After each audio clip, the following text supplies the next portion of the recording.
Welcome parents to the senior parent virtual meeting this year. We are glad you're here. We are so excited for our senior class of 2021. We're using this meeting to give you lots of information that will be helpful to you during your student's senior year. I am Diane Bainter, one of the senior seminar teachers. This year we are joined with Debbie Kershaw, who comes to us from Miami with a wealth of experience and knowledge in the college counseling area. I am excited to have her and as a team teacher with me. So our senior class goal is to prepare students for their future in terms of choosing a post-secondary education, entering the workforce or armed services. And what we do is we establish and follow a personalized plan with each one of them. Each student will have a plan for life after charter. We have them and we encourage them to use different tracks according to what their plans are for their future. We have a 4-year university track, a 2-year state community college or vocational track, a military track, and a workforce track.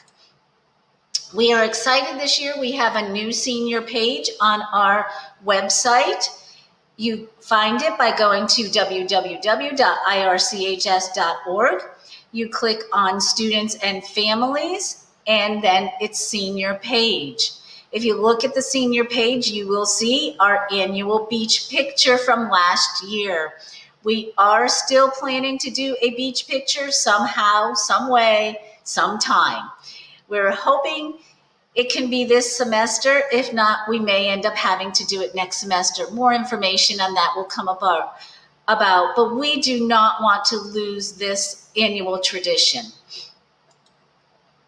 Our senior home-based teachers are Brooke Dove, Kurt Toole, Leif Maris, Bob Whalen, myself, Debbie Kershaw, and Ms. Alex Wendell will be joining us in October as a senior home-based teacher and a science teacher. So we're looking forward. She's a alumni, so we're looking forward to having her back with us. Our student support staff is very helpful to your students and to us. Mrs. Strazula is the resource specialist. Mrs. Bounds and Mr. Doutrich are resource teachers. Mr. Frank Cologne is the resource testing center, and Mrs. Emily Hatala is our social worker. Our guidance counselors are Megan Burleson. She helps the students with last names that begin with M through Z, and Miss Lori Kafer, who works with students whose last names begin with A through L. The counselors are working on graduation checks with all of the seniors. They have been doing this through senior seminar. The seniors get their IRCHS unofficial transcript during senior seminar. They need to review that transcript and make sure that the content is correct. The counselors will set appointment times during senior seminar, which they've been doing, to discuss graduation requirements, grades, plans for the year, and much more. These are our state graduation requirements. The guidance counselors review those with the students as well. Senior fees are staying at $100 this year. Those will be due by March 26th. This includes the graduation cap and gown, the graduation picture, diploma case, senior memory night, the beach picture, and other senior activities. This can be divided into two $50 payments. One will be due in December and one will be due in March. You can pay in the cashier's office, room 120, Mrs. Hammerline. Here's her phone information and her email information. If your child is eligible for the free and reduced lunch, these fees will be waived. However, you have to reapply for the free and reduced lunch every year. So again, you would see Mrs. Hammerline in the cashier's office to reapply for that.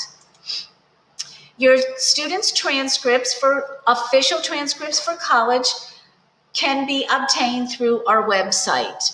The transcripts request mailed to a college or university is $4 to order an official transcript to be mailed to a college or a university. Please verify that you include the correct address of the school and the department that the transcript is needed for.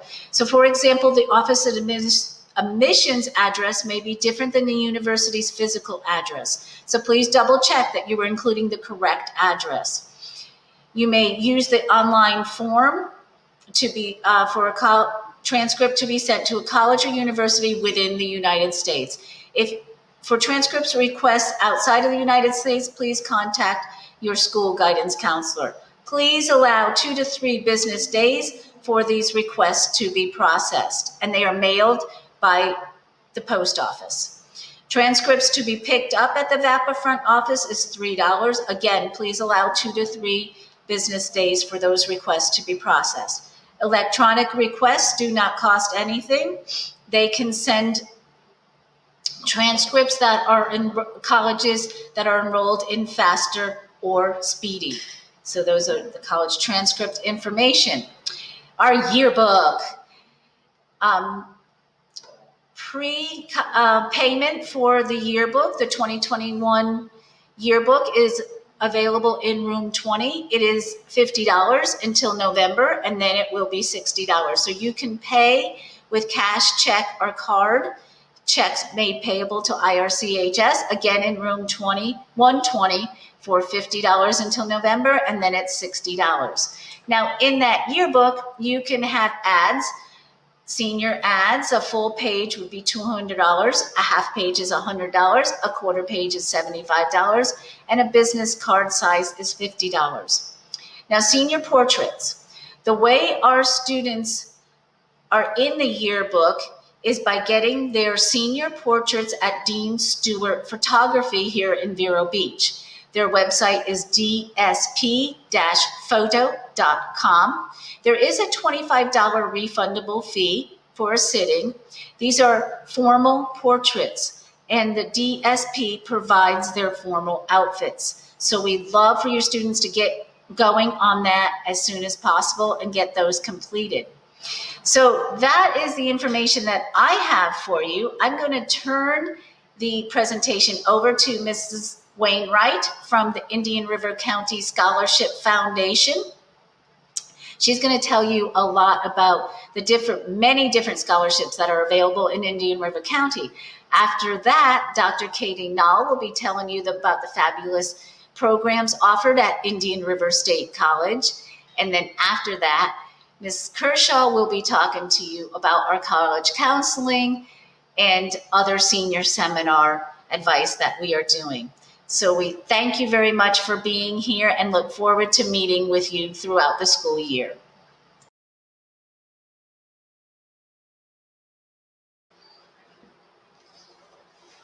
Hello and welcome. I'm Camilla Wainwright with Scholarship Foundation of Indian River County, and I'm here tonight to tell you about our scholarship program, which is open to students in Indian River County. Scholarship Foundation is an organization that is a 501c3 nonprofit private organization in Indian River County that's been around since 1965, and we've awarded over $12.9 million to 2,994 students in Indian River County, and we'd like to help your student. So with that, I want to let you know the requirements. Our scholarships open November 1st this year. And our scholarships are needs-based with a scholastic component, but that does not mean destitute, no job. It simply means that you have to have a gap at the bottom based on the cost of attendance going to a college, less your EFC, which is your family contribution, which you will get out from the FAFSA, and we'll talk about that in a little bit, less any Pell Grant money or other grants the schools give you or state money. Then less your Bright Futures, and the gap that's at the bottom is what we try and help fund.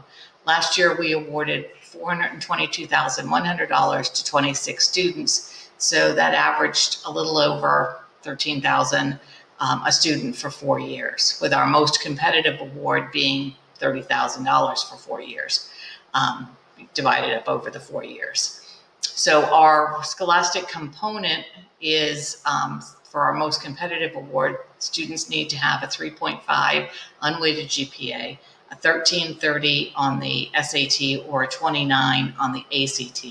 And that's for our most competitive Richardson Awards. That also has some letters of recommendation and some essays that also are a component of that particular application.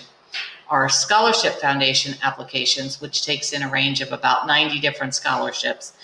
The criteria for that is students must have a 3.0 unweighted GPA, a 1110 SAT, or a 22 ACT. And this year, those standards are lower than we've had in the past. We've lowered them less what Bright Futures is expecting, because we've recognized this year with COVID that a lot of students may not be able to take the exam, or may not be able to take the exam multiple times. So we wanted to be sure to have enough of a gap, if you will, allowing students the opportunity to actually still qualify for our scholarships. If you're also if you have a student that's already in college, not counting dual enroll students, but a student that's actually in college, we can maybe also help them as well. So getting back to the FAFSA that I talked about, the FAFSA is the Federal Assistance Program, and you have to fill out a FAFSA form October 1st for students that are going to be going to college, because that's the way the colleges in Florida assess how much money you as a family would need to pay. So once you get all that information entered into the FAFSA system, it will give you an estimated family contribution, which is the amount that you're responsible for. So while the scholarship process, the FAFSA process, your student needs to own it, I also recommend that you as a parent guide them through this, because a lot of the information that they'll be putting in the FAFSA is financial, and it's your information. And you want to make sure it's correct. You want to make sure that social security numbers are correct, date of births are correct, and financial information and assets and all are correct, so that there's no glitches when you go to get that number out. So I talked earlier about our scholarships being needs-based, and I talked about that gap at the end. The gap is, and I'll give you an example, if somebody was going to a Florida university, UF, FSU, Florida, University of North Florida, University of South Florida, Gulf Coast, any of those universities, they cost about $22,000 a year. If you are a family of 4 and maybe have an annual adjusted gross income of like $35,000, God bless you for being able to take care of your family. But that would probably mean that you have a 0 EFC. So that means your contribution would be 0. Your student would be eligible for Pell Grant money, which is about $6,900. So for this illustration, I'm going to say it's $7,000. So 22 minus 7 would mean that then there's 15 left. If your student qualifies for the highest level of Bright Futures, that's about another $7,000, because it's 100% tuition that's paid. So 7,000 off of 15 would be 8. Because your student has Pell Grant money, they're probably also going to qualify for some Florida residency grant money, or for some other state money that the schools have that they can actually dispense to students. So let's say that's another $2,000 or $3,000. That would leave a gap of $5,000. And that's the gap that we try and help fill if we have funds, and depending on the number of students in the group that have applied to us, we should be able to help your student go to college. Now, if a student's going to go to out-of-state college, or you have an extremely high EFC, say you have a $13,000 EFC, so that's your family contribution that you have to make, because maybe you're a family of 4 that makes, say, $80,000 to $100,000 adjusted gross income. So your EFC comes in somewhere between $12,000 to $15,000. Same scenario. If your student has $22,000 cost going to school, you have to pay, let's say, $13,000. That's going to leave 5 at that point. No, that's going to leave, 22 for 3. That's going to leave 9 at that point. If they get Bright Futures for 7, then you would have $2,000 worth of gap left that we possibly could help.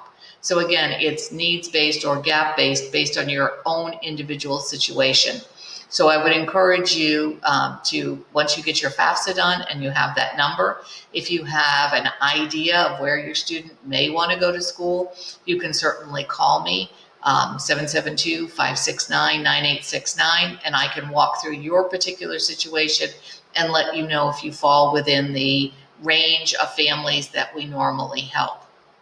This year with COVID, a lot of people, when you do your FAFSA, you're going to be using your 2019 tax return. A lot of the schools are saying that course 220 presented a whole lot of challenges for families. Many people were out of work. Many businesses closed up. There's a lot of different circumstances that happened around COVID. So that information is not going to be reflected on your FAFSA by using your 19 tax return. So the schools are suggesting that parents and families actually put in an appeal early to the school if they would like their EFC adjusted based on unusual circumstances in 2020. So keep that in mind as well. So again, I can talk to you about that when you call or if you call me. Our application opens again November 1st. It closes February 2nd, and that is a hard and fast deadline. After that deadline, we have a period of about a week that we actually have students sign up for what we call an intake interview, where they bring the paperwork required, the tax returns in, and we kind of have a 10 or 15 minute meeting with them just to kind of get the groundwork set and kind of take a cursory look at everything on their application to make sure it's all complete and there's nothing that's missing. At this point in time, usually I have a very interactive question and answer period, but that can't happen on a video. So again, I would suggest and encourage you to please call me with any questions. There's no right or wrong question. There's no stupid question. If you don't know it, maybe I can help you. If not, maybe I can point you to someone who can help you. Again, my number is 772-569-9869, and it's on the slide. Please go to our website, which is www.sfindianriver.org, for our application and all the information that's supporting the application. You've got great resources here at the school. They can also walk you through some of the questions that you may have.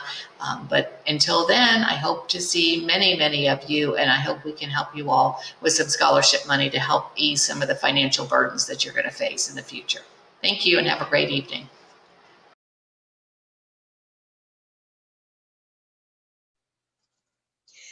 Yay, seniors! Congratulations! 2021 is right around the corner, and so is your next step. On behalf of our new president, Dr. Timothy Moore, our Mueller Campus Provost, Casey Lunsford, and myself, Mueller Campus Program Director, Dr. Katie Null, we congratulate you and look forward to welcoming you to Indian River State College. In this very short time we have together, I'm going to tell you 8 things that you need to know about Indian River State College. Of course, I'm sure you've heard that we have been rated the #1 college in the United States in terms of quality. And we've also been rated as the 3rd most affordable college in the United States with our 60-year history.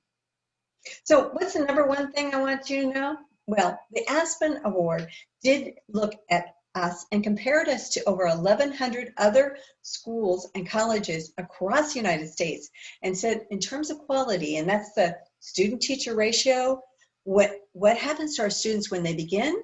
Do they follow through? How much assistance are we giving them? And more importantly, what happens to them when they're finished with Indian River State College? And based on all of that information, they said we are rated #1 in the nation. Now, you would think that a college that's rated #1 would be pretty darn expensive. Well, guess what? We are the most affordable college in the state of Florida. There's over 200 colleges and universities here. And when you look at us across the nation, we are the 3rd most affordable college across the United States. And hey, how about this? Almost all of our students who graduate either get jobs in their industry or transfer to university to further their education. Most importantly, 91% of our students graduate owing no money at all. That's right. Across the United States, students graduating with a bachelor's degree owe an average of $35,000. Now, we're skewing all those results. That means there's a lot of students who are graduating owing $70,000 if 9 out of 10 of our students are graduating owing no money at all. What kind of things do we have to offer? Anywhere from a short-term technical certificate, for instance, like our 4-week program to learn how to drive semi-trucks, to a 4-month nursing assistant program, and lots of things in between. So if you want to get up and get running and making money right away, we've got you covered. We also have 1-year career certificates, for instance, like our surgical tech program or a licensed practical nurse, so that you can get hired right here in this community and start making money right away. For those of you who are looking for a 2-year degree, we offer both the Associate of Science, which is a 2-year degree focused on a particular subject so that you can complete your 2-year degree and get out into the workplace. We also offer an Associate of Arts, which is like the first 2 years of your bachelor's program. And those courses are going to be completely transferable to any other state university in Florida, and also are eligible for you to stay with us to get one of our 25 different 4-year bachelor's degrees. Now, if you're interested in getting our bachelor's degree at Indian River State College, just know that you will have to complete your associate's degree first. So when you apply, make sure that you start off with your associate's degree. Hey, our dual enrollment students, you're going to move seamlessly into our programs. And if you've taken at least 10 classes for 30 college credits with a grade point average of at least a B, you may be eligible for additional scholarships. I'll tell you a little bit more about that in a minute. What you're going to do is midway through spring, you're going to reapply as either an Associate of Arts student, or if you have completed if it looks you're going to complete your associate's degree by the time you graduate from high school, then you would register as a bachelor's student. I'll tell you a little bit more in just a minute. Hey, let's look at the numbers, shall we? What is the cost of Indian River State College? Well, we haven't raised our tuition in over 6 years. It's a little over $100 per credit hour. Most of our courses are 3-credit courses, and if you add the cost of books at an average of $200 per course, each one of your courses are going to run a little over $500 a course. If, as a full-time student taking 5 classes in the fall, 5 classes in the spring for a total of 10 classes, your annual tuition and book costs are going to be a little over $5,000. Now, how does that compare? Well, if you look at the average Florida university costs, they're almost double at $191 per credit hour. When you add the cost of books, you end up having tuition and book costs being over $2,500 more expensive. And remember, you're going to have to add your living expenses, like your dorm or your apartment, your food, your laundry, your transportation, your pizza money, all those things that you're getting for free now. You can count on that being probably around $10,000 a year. So attending Indian River State College versus the university, you're going to be saving around $12,000 each year. What could you do with that kind of money? For those of you who are interested in financial aid, I'm going to encourage everyone to go ahead and apply. You can apply as early as October. Make sure you go to the right website, www.freeapplicationforfederalstudentaid.gov or fafsa.gov. When you apply, make sure that you give it the correct school code. You can either specify Indian River State College based in Fort Pierce or the school code of 001493. When students have problems with getting their financial aid award connected through their IRCHS records, it's usually one of 2 things. Either they have put in the wrong school code. A lot of people will look for a college listed in Vero Beach, and they end up sending the information to Indian River School District. or their social security numbers don't match. You may have one social security number for the college, and you may have done a typo, and they don't match between the college and financial aid. So those are two things to look for. Once you complete your FAFSA, you would, application is received and it's processed, you will get a number. The number is called the Estimated Family Contribution, or EFC. This EFC is what the government believes that your family can contribute towards your college education. Here's the trick. The smaller the number, the greater the amount of assistance you're going to get from the federal government. So if you have an EFC, or an estimated family contribution, of 0, that means you're going to get the greatest amount of funding. I want you to be aware, if you've taken dual enrollment courses and your grade point average is low, or if you've withdrawn or failed from classes, although you may be eligible for financial aid, you may not receive it until your grade point average increases and your pass rate increases. Turns out the award is based on enrollment, whether you're a part-time or a full-time student, and eligibility. Things like if you have a low grade point average, or if you haven't been able to pass a number of classes, that's going to determine your award. So you might be eligible for the funding, but you may not receive it based on those criteria. We do have petitions if you have outstanding reasons to for us to override that. Because Indian River State College is so inexpensive, and the federal government FAFSA Pell Grant, the grant is money that you don't have to pay back, is so generous, many students can be a full-time student and have their books paid for by FAFSA and still get a refund. Those students who get a refund, the money will be transported back to them either by check or direct deposit in 2 to 3 weeks after classes do begin. The Pell Grant is money that you don't have to pay back. It's usually based on 3 things that they look at: the number of people living in the home, the number of people who are in the home who are attending college, and the total amount of income coming into the house.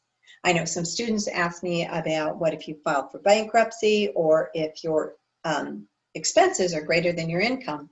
Those kinds of questions are not asked. You may be eligible for a loan as well. However, the loans, you have to remember, that's one way that you are giving yourself a pay cut. You are actually cutting the amount of money that you're going to earn when you get a job, because you're going to have to pay that money back. There's also scholarships, which is another way to help pay for college.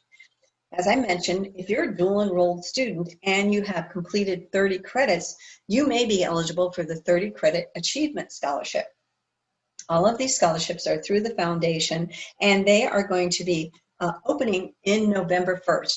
There's a hard close on January 31st. If you are listening to this after January 31st and want to know if there's scholarships available, there are a few scholarships after January 31st.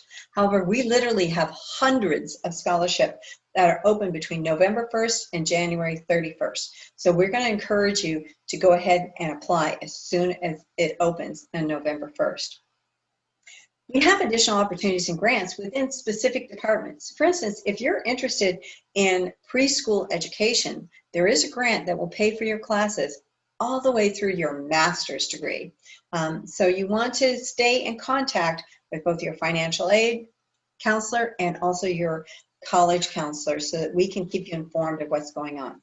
Now, those dual enrollment students, hey, even if you aren't a dual enrolled student, almost till the very end, you have a chance to take at least one class before you graduate. But for those of you who have taken classes or even registered as a dual enrollment student, for you to continue on as an associate or a bachelor student after graduation, we're going to ask you to reapply. All you have to do is go on our website and reapply, change your major from dual enrollment to either technical certificate, associate's degree, or if it looks that you're going to complete your associate's degree, to change it to your bachelor's degree and pay your bachelor's fee, and complete your Florida residency so that you can get the same discounted rate of about $300 a course. We're also going to ask for you to meet with your assigned guidance counselor. Meeting with your assigned guidance counselor is going to give you the opportunity to be able to identify the courses you need, not take courses that you don't need, and to take the courses in the order that they have to be completed. So you want to make sure that you take time to make a meeting with your guidance counselor. We suggest that that be done not during peak registration, maybe in February or March, or if you plan on waiting until August to take classes, to wait until after the summer registration peak is done. You're going to get a lot more time with your guidance counselor and get a lot more information if you come in ahead of time so that we can review everything and make sure that we have the optimal schedule for you. So you're going to have questions. We expect that. When you do have questions, I want you to feel free to email me. My email address is knall@irsc.edu. Again, that's knall@irsc.edu. When you have questions about your application or your transcripts, and you do need to send your transcripts in for your scholarships before you graduate, you're going to send us your transcripts again after you graduate so that we can post you as a high school graduate. You can reach records at just records@indianriverstatecollege.edu, records@irsc.edu.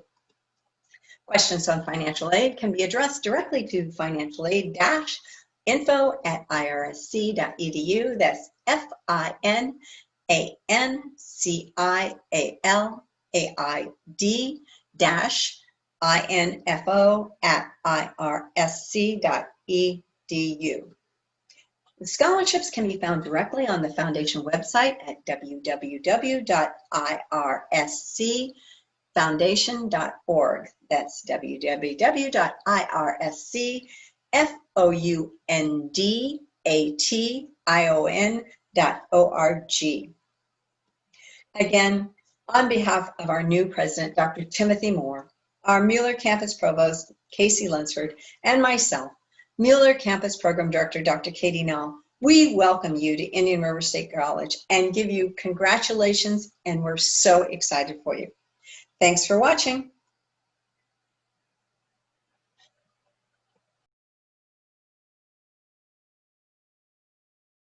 Hi parents, I'm Deb Kershaw and I'm working with your students on their plans for life after charter. Whether it's military, workforce, or college, Ms. Bainter and I are here to help them with all of their future plans.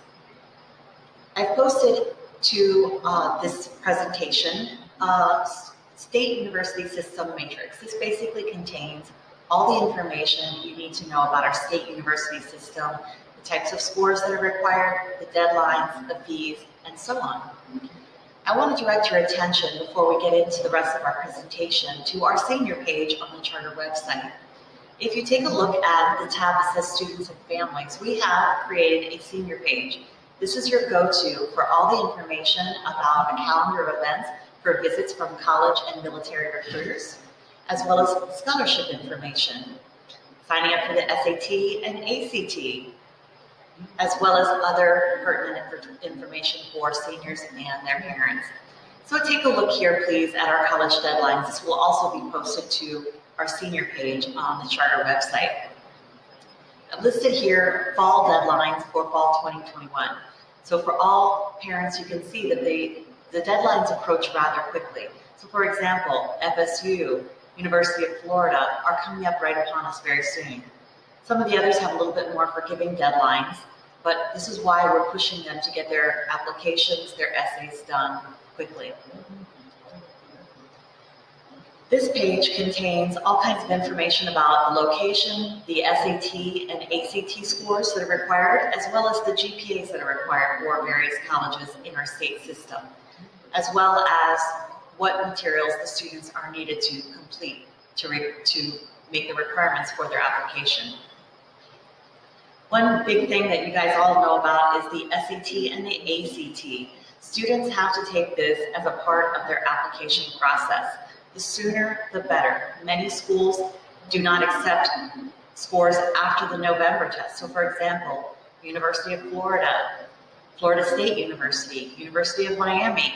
All of those schools require that they take the November test or prior. Again, some schools are more forgiving. Bright Futures, for example, which you'll see coming up later on in our presentation, the scores are very high. So for something like Bright Futures, you can take the test again and again through June to hopefully get those concordant scores. We have our ACT dates. The ACT and the SAT are interchangeable. Some colleges are now even super scoring the ACT. Super scoring means they take the highest scores from each section, whether it's reading, math, or writing, and they combine those highest scores for what we call a super score. That is their best composite score. Bright Futures. This is a state-funded application for student aid. So this is state-funded student aid for tuition. So you can see that the criteria have increased dramatically over the years. So in order to get the Florida Academic Scholars, which is about $3,300 for full-time students, the SAT score required is at 1330. That's a pretty high score. ACT is 29. They have to have a grade point average of 3.5. That is weighted, so that's a little bit more forgiving, but the SAT scores are very high. The Florida Medallion Scholars, the SAT score is required as 1210, and the ACT is 25. Again, students do have until June to get those concordant scores if they do not already have them. The FAFSA, this is something you've been hearing your child speak about, I'm sure, at home. We've already applied for the federal student application. We have gotten our FSA ID numbers. Both the parent and the student need to get FSA ID numbers prior to signing up for the FAFSA. FAFSA for your children opens October 1st. And so I'll be working with them to complete their FAFSA responsibilities. You need to get your 2019 tax returns ready so that you and your child can sit together and complete your FAFSA. I'm here to answer any of your questions about that process. We have a parent conference evening coming up soon, so I'd be happy to speak with you more if you set an appointment. I'll be happy to answer any of your questions about college especially. That is my forte. I have a private practice college counseling business that I've been doing for about 20 years. So I do know a lot about the application process, and I'm happy to share my information with you parents here at Charter. So I wish you a wonderful day. It's been great working with your students, and it's been a real pleasure to be here at Charter. Thank you.